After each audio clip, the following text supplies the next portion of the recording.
Rodolfo Monteverde Sotil, bienvenido a librosperuanos.com. Muchísimas gracias. Mire usted, vamos a entrevistarlo por este libro colectivo que se llama Monumentos y Nación en el Perú Actual. Una discusión glocal, término que alude a global y a local. El libro es de autoría de Gabriel Ramón, Rodolfo Monteverde Sotil, usted, y Luis Condori, del año 2023. Una edición bastante pulcra, elegante, cuya segunda parte está dedicada y reservada a los trabajos de los alumnos. Vamos entonces a entrar a los conceptos generales. El libro sostiene varias tesis. Quizá una de las principales es que los monumentos son parte de la memoria histórica del Perú y de una nación. ¿Es así su repercusión? Sí, levantar un monumento es bastante complicado, ¿no? Para empezar, parte de qué motiva que se le levante el monumento, por ejemplo, a una persona. ¿Quiénes son los que encaminan este monumento? Obviamente sus simpatizantes. Y por otro lado, tienes qué es lo que espera la persona que encamina este monumento respecto a su recepción, o qué quiere que se transmita o que se percibe a través de la historia cuando la gente vea dicho monumento en la calle o plaza alrededor de la cual vive, ¿no? Y por otro lado tienen las personas obviamente que no se simpatizan con el homenajeado escultóricamente y va a sufrir una serie de rechazos y de críticas a ese monumento, ¿no? También el libro hace otra afirmación interesante. Dice que dicha memoria es parte de una determinada política de poder. Exacto. No es indiferente a un esquema de poder establecido. Exacto. Usualmente los monumentos... se me viene a la mente ahorita el caso del gobierno de Augusto B. Leguía, ¿no? Durante el oncenio él levantó una serie de monumentos con su propia imagen, ¿no? Entonces él quiso poner su imagen en el espacio público, ¿no? Tenemos el caso de lo que hoy se conoce como Plaza Principal de la Victoria o lo que hoy se conoce como Lince, ¿no? Y obviamente cuando él sale del poder, le hace golpe de estado a Sánchez Cerro, muchas de sus esculturas fueron traídas abajo, ¿no? El otro caso es el del que fue presidente de Irak, Saddam Hussein, que luego de caer su régimen, y bueno, fue ahorcado luego de un juicio que le hicieron a Estados Unidos, por las calles, cuando cae su régimen, arrastran sus esculturas, ¿no? Entonces las esculturas de un político tiene que ver mucho con el grupo que está en ese momento en el poder, ¿no? Valga tal vez el caso, por el contexto que estamos viviendo, que de llegar a la presidencia uno de los herederos de Fujimori, no llamaría la atención de que se instale una escultura del fallecido hace poco expresidente, ¿no? Aunque parece bastante ya tardío. Sí, pero digamos que es una suerte de conmemorar, ¿no? Sería una conmemoración tardía, pero se trataría de que por lo menos si un presidente, los herederos de un exmandatario están al mando, que se visibilice a nivel público la imagen de que ellos pueden considerar el fundador de su partido político, ¿no? Hasta que dejen de estar al mando para que sea defenestrada esa escultura o ese monumento. Sí, caso por ejemplo sucedió en Ayacucho, en Tacna, en la sierra de Tacna, en Ayacucho se instaló una figura de Fujimori que justo terminaba los años del conflicto armado interno. Les prometió mucho a la gente de la población, no cumplió con lo que él prometió, terminó su régimen y la escultura terminó siendo retirada del espacio público, ¿no? Y bueno, por eso le digo, tiene que ver mucho la escultura, ¿no? La escultura usualmente, o los monumentos, pueden salir desde el mismo estado, ¿no? O pueden salir también desde de la propia comunidad, ¿no? Claro, porque hablan ustedes de intereses globales e intereses locales. Sí, los intereses globales, por ejemplo, un interés global es, digamos, el tema religioso, ¿no? En Lima, o en general en muchas partes del Perú, hay muchos parques y muchas esculturas a la Virgen María, ¿no? Si uno hace un inventario o se pone a hacer un inventario de cuántas esculturas o parques hay dedicados a la Virgen, se va a dar una sorpresa que es bastante la cantidad, ¿no? Pero también ustedes acá en el libro aluden a la sustitución de una escultura y en su lugar puso el pueblo aquel de la sierra a Julio Cetello. Sí, es un trabajo que estamos llevando a cabo con el doctor Gabriel Ramón, que es un poco cómo se ha reformulado los homenajes a algunas figuras de nuestro panteón heroico, ¿no? Esa premisa viene del pueblo de Tambo, en Ayacucho, donde durante el conflicto armado interno, cuando la Marina ocupó Tambo, un distrito de la provincia de Tambo, de provincia de Ayacucho, colocó una escultura de Miguel Grau, ¿no? Y bueno, por lo que el trabajo de campo que venimos realizando hacía marchar a la población, y aquel que se negaba a marchar alrededor del monumento a Grau, ya sabemos todo a través de la Comisión de la Verdad las barbaridades y barbaridades que cometía la Marina, ¿no? Cuando se va a la Marina, cuando acaba el conflicto armado interno, la escultura es retirada del parque, ¿no? O de la plaza principal de Tambo. ¿Por quién es retirada? Por el alcalde, por mucha gente que... o sea, por el pueblo. Por el pueblo. Uno, porque Grau era ajeno a la región de Ayacucho, era un costeño. Obviamente todos sabían quién Grau, porque la hegemonía que nosotros en la cual nos encontramos se expande a nivel nacional a enseñar de quién fue Miguel Grau, quién dijo voy a combatir hasta quemar el último cartucho. Entonces todos esos héroes nos enseñaban en el colegio. Entonces todos los de Tambo sabían quién es Grau y saben quién es Grau. Pero lamentablemente la imposición que infligió la Marina hizo que se quebrara esa hegemonía, ¿no?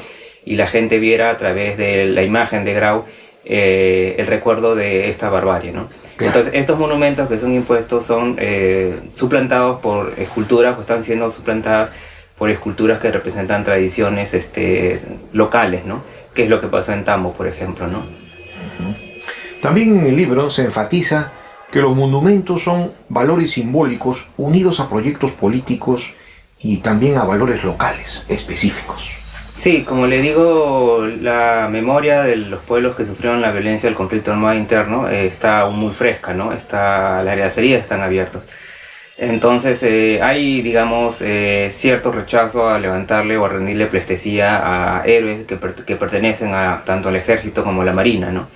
Entonces sus intenciones son más rendirles homenaje a tradiciones locales, ¿no? Pero también ustedes afirman y quieren dar cuenta y explicación de aquella ola iconoclasta que refleja el choque entre el Perú oficial y el Perú profundo. Sí, es, como le digo, es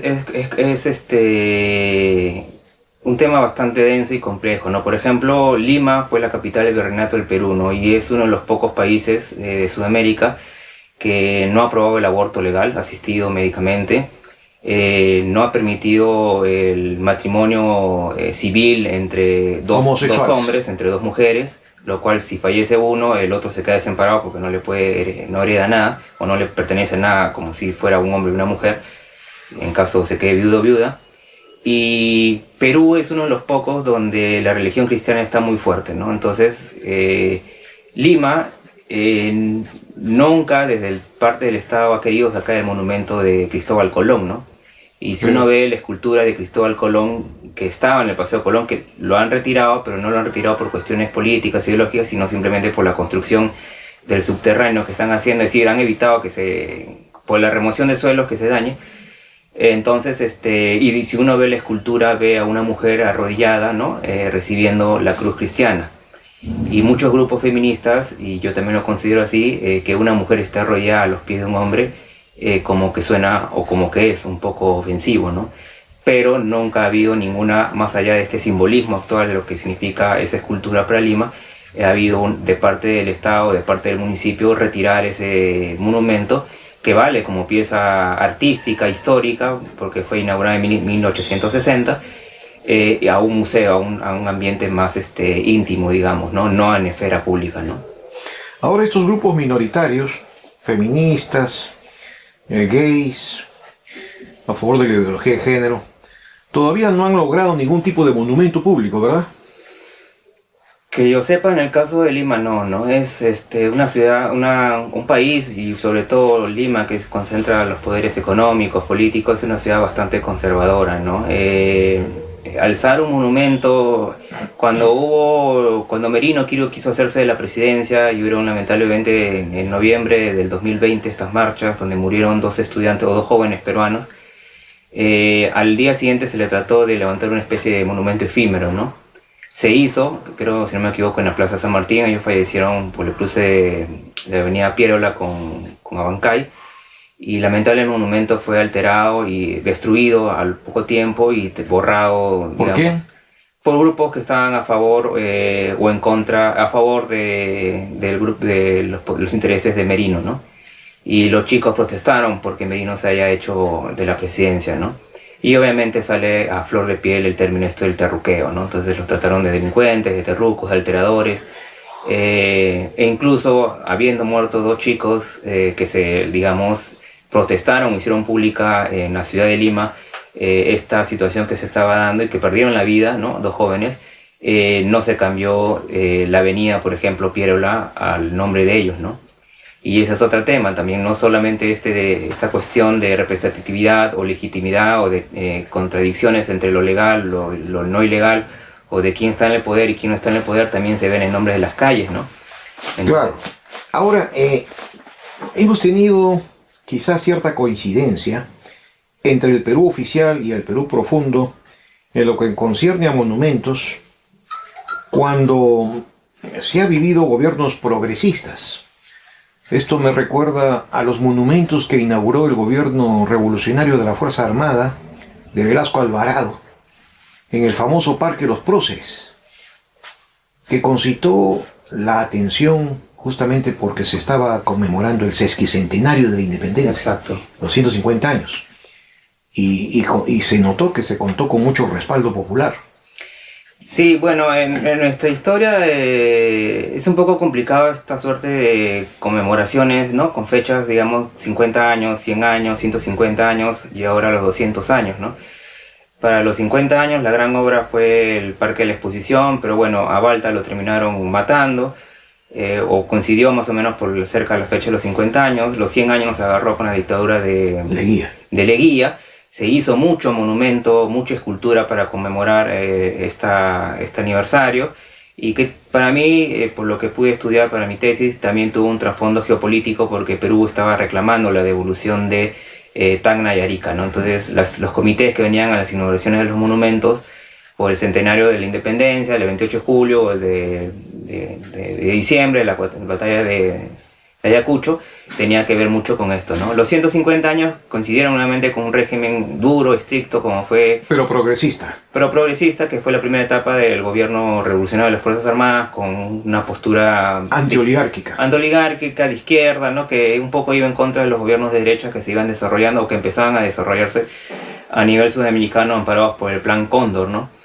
Y bueno, se hizo este monumento. Yo creo que en el gobierno de Velasco se levantó o hizo lo que en 150 años nunca se hizo en Ayacucho, ¿no? Que es rendir como se debía, conmemorar en situ, ¿no? En una batalla donde se sella la independencia, se logra la capitulación de las tropas españolas.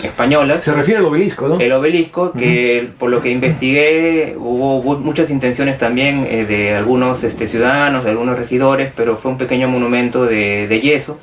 Estuvo en muy malas condiciones por muchos años, a la intemperie, en plena pampa, y el monumento prácticamente, por decirlo entre comillas, se derritió como un helado, ¿no? Era yeso, el sol inclemente de la mañana, el frío. Pero ha sido sustituido ya. Fue sustituido por el de Velasco, ¿no? Entonces él levanta un enorme monumento, ¿no? Entonces esas conmemoraciones fuera de Lima también yo creo que se diferencia el gobierno de Velasco a lo que hicieron conmemoraciones en Lima, ¿no? Sin embargo, el Bicentenario... El Bicentenario, ese es otro problema que nos ha agarrado también con problemas políticos, con unos regímenes, bueno, no voy a decir una presidencia, sino varias presidencias que han sido corruptas, complejas antes de los 200 años. Nos tocó la terrible pandemia que, más allá de las inclemencias que pasó todo el mundo por los efectos del virus, nos hizo mucho daño a la situación política, ¿no? Y entonces no he visto mayor obra de monumentos, de esculturas, ¿no? Se viene o ya en poquísimo tiempo los 200 años de Ayacucho, y no he visto tampoco mayores obras, no solo conmemorativas, sino también obras públicas, ¿no? Como se hizo, por ejemplo, en época de Velasco, ¿no? Implementaciones de hospitales, de escuelas, de mejoramiento de la educación, la nutrición. Entonces yo no lo he visto, ¿no? Y yo no sé cómo será ahora el 9 de diciembre, para la ceremonia oficial que se debe realizar o se va a realizar en Ayacucho, que es una fiesta que también la diferencia mucho de Lima, de que no la encamina la Fuerza Armada, ¿no? La encamina en la misma, se forma una gran feria, es Ahora lo han vuelto hace poco feriado nacional, pero antes era solamente feriado en Ayacucho, 8 y 9, y va mucha gente por ellos mismos, ¿no? Y por lo que me contaban, ellos no van a rendirle homenaje o a ver los desfiles de las Fuerzas Armadas, van a ver la recreación de las fuerzas, de los que combatieron en el campo de la batalla, ¿no? Porque hay aún esa cierta de rechazo hacia todo lo que esté uniformado, ¿no? Y como le decía, yo no sé si la actual presidenta vaya a dar un discurso prometedor o amparador y qué rechazo, qué aceptación vaya a tener por parte de la ciudadanía cuando la vea ella ahí con toda la situación que ya hemos visto que ha pasado en los últimos tiempos, ¿no? Del 2020, ¿no? Claro. Ahora, ¿cuál ha sido el comportamiento ornamental y de monumentos de los gobiernos locales? Los gobiernos locales en el siglo, a partir del siglo XX, luego de la guerra con Chile, hubieron varios intentos de gobiernos locales por rendirle homenajes a, digamos, a chiclayanos, lambayecanos, a tacneños, a piuranos, a los mismos loretanos que participaron en la guerra y lamentablemente fallecieron, ¿no? También en Puno, ¿no? El Coronel Pino, ¿no? En Loreto, en la plaza, tienes el monumento a los hijos loretanos, ¿no? En Trujillo tienes el monumento a una serie de monumentos a ex combatientes, ¿no? Más allá de Grau, que obviamente a nivel nacional es una de las esculturas o uno de los principales héroes al quien se le rinde conmemoración, ¿no? Entonces, a partir de esta, digamos, trágica guerra que hubo entre Perú y Chile, los gobiernos locales, también impulsados por sus propias familias, tratan de colocar en los espacios públicos a, digamos, los hijos ilustres que lucharon contra Chile a favor de Perú, ¿no? En la actualidad, como le dije, se está levantando muchos monumentos a tradiciones, costumbres, danzas, obras manuales o trabajos locales por los que resalta el pueblo, como puede ser la labor alfarera, la labor de las tejedoras, etcétera, ¿no? Que es un poco también centralizar y no, digamos, hacerlo a nivel convencional, que es el colocar monumentos sagrados, colocar monumentos a vírgenes, ¿no? O sea, son monumentos con motivos regionales. Con motivos regionales y con motivos también que tratan de buscar un impulso económico que beneficie a la comunidad, ¿no? Que es promover el turismo, ¿no? Ahora, permíteme preguntarle, por ejemplo, cuando uno tiene la oportunidad de visitar las ciudades italianas, la variedad monumental es bastante variada. No solamente responde a motivos marciales, sino a veces estrictamente recreativos y lúdicos. La fuente de Trevi, por ejemplo, me viene a la mente. ¿Por qué no tenemos fuentes en el Perú? Es que, bueno, el tema es que es complicado, ¿no? El tema de las fuentes podría ser, digamos, si en la actualidad una fuente para el siglo XIX tenía un uso necesario, que era el de prever agua a la comunidad o al pueblo o la ciudad, ¿no? En la actualidad ya no creo que eso sea necesario porque todos contamos, vamos al caño de la cocina o al caño del baño y tenemos agua, ¿no? No es necesario salir al exterior. Estoy hablando de Lima, porque otros pueblos obviamente con la pobreza que viven, hasta el caño está en la parte de afuera y a veces tienen agua por ciertos momentos, pero en las ciudades como Lima ya no es necesario salir al exterior a buscar agua. Entonces, claro, por ese tema no habría necesidad de una fuente. El otro es que se acordará el tema que hubo en Chorrillos, en un terrible verano. Ahí hay una pileta cerca a la playa y los veraneantes, seguramente con el exceso de calor, entraron a la pileta a refrescarse, ¿no? Y hubo toda una polémica que cómo era posible que se metieran ahí, que eso no era para ellos, que iban a ensuciar. Entonces yo creo que ese tema de colocar en la actualidad piletas, como digo, el tema de uso, de brindar agua, no es necesario. Y si se colocaran, yo creo que cerrarían las llaves y no dejarían que salga agua en verano, porque ya sabemos que aquí se prohíbe, aunque se llaman espacios públicos, no son tan públicos, ¿no? Es muy difícil de hacer lo que uno desee dentro de la norma, un espacio público, ¿no? Es bastante restringido. Eso también hay que tomarlo con cuidado si es espacio público o no, ¿no? ¿Por qué otro tema? Por ejemplo, ¿por qué esculturas que vayan más allá de lo religioso y lo militar? Lima no yo diría que no sé si promueve o no acepta, digamos, monumentos como pueden haber en otros lados, o esculturas más recreativas, ¿no? Hay algunos intentos, pero han venido de lados privados que me parece muy interesante, tipo San Telmo en Argentina, en Buenos Aires. Han puesto a Mafalda en una banca acá en Barranco, ¿no? Entonces, una pequeña escultura de un cómic argentino que uno puede ir y tomarse fotos, ¿no? De Ricardo Palma también hay. Sí, sentado en una banca. Sí, acá en Miraflores. Sí, pero bueno, Ricardo Palma es otro caso, ¿no? Hace poco, o hace unos años antes de pandemia, en Miraflores, no sé qué pasó, pusieron la escultura del Principito, ¿no? De ahí le perdí el rastro, creo que ya no está, o no sé dónde está la escultura del Principito. Y creo que por el Larcomar, en el parque Salazar, que se llame así se llama, pusieron la escultura de este osito Paddington, ¿no? Que es el osito que nace en Perú y que luego va al Reino Unido, ¿no? Bueno, cerca está la embajada del gobierno británico, ¿no?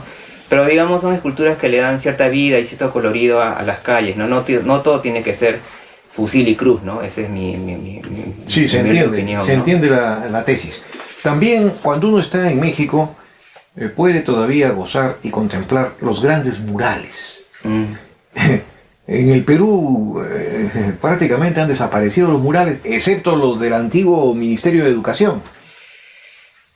Sí, es un importante, bueno, la obra fue construida durante el gobierno de Odría, fue en su momento el edificio más alto. Me parece bastante interesante que se invierta o que se haya invertido, como creo que no se ha hecho después, una grandísima infraestructura dedicada a la educación, ¿no? Un ministerio de educación, ¿no? Ahora ya no cumple esa función, lamentablemente, por lo que sé, los murales sobreviven a duras penas porque se han acumulado archivos o expedientes o cajas o una serie de inmobiliario, ¿no? Que cubren o alteran, incluso se han algunos alterado porque se han puesto enchufes, o sea, están en muy mal estado, ¿no? Cuando Alan García restauró muchos de los colegios también levantados durante el gobierno de Odría, había murales ahí, ¿no? Pero ¿qué pasó? Que al alterar, que para mí fue más, no con un beneficio de mejorar la infraestructura, sino fue por borrar, digamos, del espacio público la herencia que había dejado Odría, porque recordemos que cuando Odría estuvo en el poder, Aya de la Torre estuvo escondida en Colombia, ¿no? Hubo una persecución también de apristas en el gobierno en el Ochenio. Entonces, con digamos, entre comillas, justificación de alterar la infraestructura de los colegios, se tiraron abajo varios murales, ¿no? Y más allá de murales, ya sabemos lo que dijo la ex ministra de Cultura, ¿no? Que esto no era arte, que era cualquier cosa, ¿no? Cuando, si no me equivoco, Castañeda comenzó a borrar los murales que había dejado su antecesora que había hecho en el centro de Lima, ¿no? Algunos sobreviven por ahí, pero otros no, ¿no? Por parte de algunos comités también independientes, se han hecho algunos murales en Barranco, en Miraflores, o en algunas fachadas de algunas embajadas como la de Alemania, ¿no? Con motivos también tradicionales, chipivos, promoviendo los derechos de las mujeres, etcétera, etcétera, ¿no? Pero ese es mi punto de vista, ¿no? El mural ha tenido siempre menos valor que las esculturas, y usualmente son más fáciles de borrar, simplemente lo pintas y ya está, ¿no? O pintas encima y se desaparece, ¿no? Otro aspecto interesante es, por ejemplo, Francia.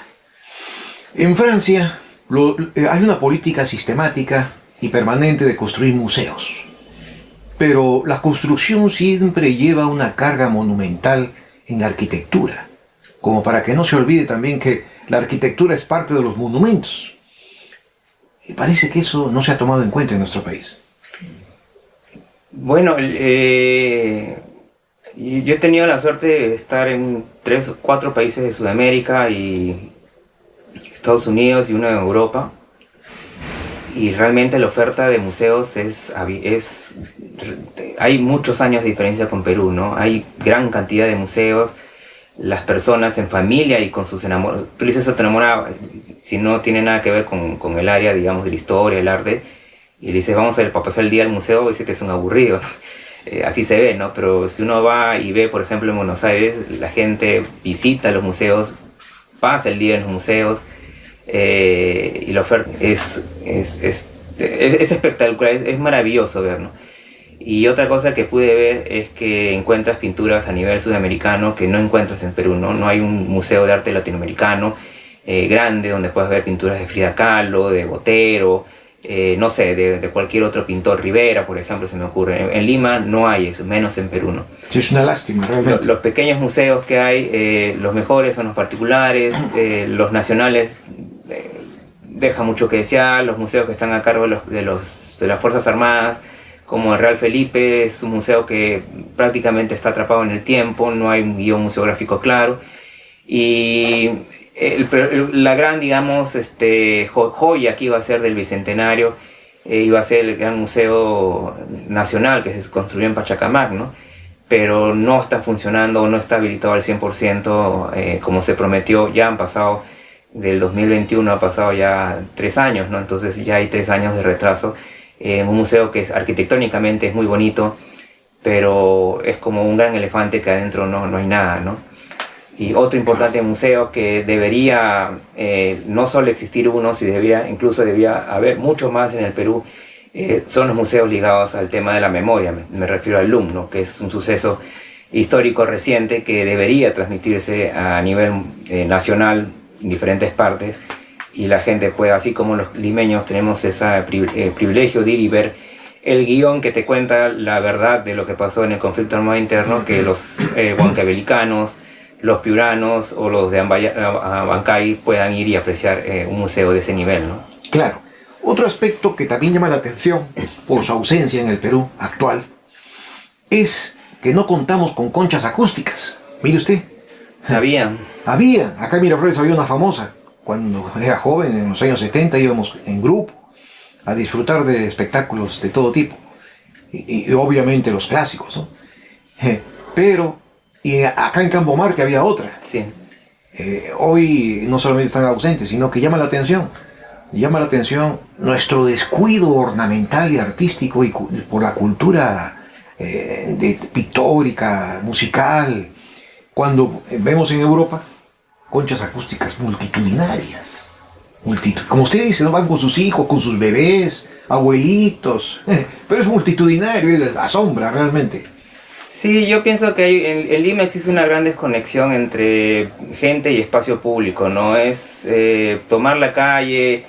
Antes había una festividad que se hacía de arte, ¿no? Que se hacía en Miraflores, pero creo que se hizo 2 años consecutivos donde había una gran promoción y divulgación de arte, habían intervenciones artísticas, se hacían proyecciones en las paredes de los edificios, habían cuadros en la calle, pero lamentablemente ya no veo una actividad de ese nivel, ¿no? También el otro problema es que lo que ha habido hace poco, que si hay porque ahora la oferta de grupos musicales de extranjeros que vengan a Lima es mucho más grande de lo que había hace 10 o 15 años. Lamentablemente no hay, digamos, la infraestructura para brindar un buen concierto, ¿no? Cuando hay conciertos que se realizan en la playa, el tráfico es terrible, tanto antes como después del evento. Hubo un pequeño escenario que implementaron cerca del Jockey Plaza y lo tuvieron que cerrar porque no estaba techado. Entonces no hay tampoco la infraestructura para que se realicen actividades, y la gente, y ir a la calle a celebrar, a conmemorar, no sé, tal vez me pregunto qué podemos conmemorar, qué podemos celebrar, ¿no? Cuando la situación... O sea, tenemos un Ministerio de Cultura que es un elefante blanco. Bueno, ¿qué le puedo decir, no? Afortunadamente se dio el paso de que se instaurara ahora un Ministerio de Cultura. Yo pienso que debería llamarse Ministerio de las Culturas, porque no solamente hay una cultura en el Perú, pero ya están, ¿no? Ya han pasado varios años de su creación, pero la realidad es compleja, ¿no? Si el Ministerio de Cultura también no es todo culpa de ellos, ¿no? Todo también depende de cuánto presupuesto anual le dan a este ministerio, qué tanto el ministro de Economía o otras dependencias apoyan al ministro, y realiza todas las actividades tanto a nivel nacional, que por cierto hay mucho que hacer, no solo en Lima, sino también en pueblos muy alejados para difundir la educación y la cultura de nuestro país, ¿no?